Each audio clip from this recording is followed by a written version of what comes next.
Whether you look back last week or whether you look back 1,000 years in the past, the infantry has been doing the same thing. Everything in the military, whether you're flying a jet, whether you're running a large naval ship, whether you're in supply, whether you're a cook, whether you're Green Berets or Navy SEALs, everything at the end of the day revolves around the infantry and what they're going to be doing. No matter how good technology gets, no matter how many drones you have, how good the jets are, how good the artillery is, there still has to be that guy on the ground that is taking and holding terrain. It starts at the buddy team, moves up to the fire team, the squad, the platoon, the company, the battalion, so on and so forth. Everything is around this team dynamic, and if one of those cogs doesn't work, then nothing works. You can send people into the infantry that come from different religions, backgrounds, whatever, and there is no way to get through that experience and maintain those prejudices. It gives you a tremendous sense of responsibility and a concept of team that you will be able to carry with you no matter what you do for the rest of your life. It's shared suffering.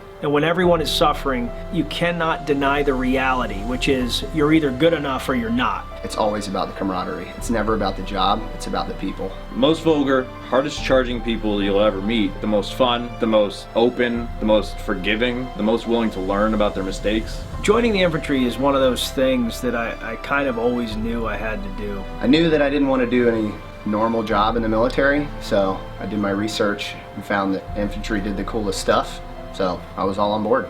I think infantry is kind of what everybody equates the Ranger Regiment with. See, I was 17, I was bored with the suburbs, and I kind of just wanted to have kind of my Hemingway moment. My experience with the infantry was a little bit different. So my MOS was 13 Foxtrot. I was a forward observer in the artillery, Pfister. As soon as we got back, I immediately transferred over to the infantry with 2-5 infantry. And it was a completely different atmosphere, a completely different op tempo and pace that I honestly wasn't used to. Whenever I'm placed in a situation where I have to choose between suffering to do something hard and worthwhile or not suffering, I try to always choose to suffer, and that's why I chose the infantry. A grunt is simply an individual, no matter where they came from, who signed up to do that job, live in the dirt, go with sleep deprivation, go with food deprivation. People who signed up intending to suffer. Being a grunt means that you're willing to put up with a little bit of pain, with a little bit of discomfort in order to get a very important mission done. They know that every time they go out there that there's a chance they can get shot in the face.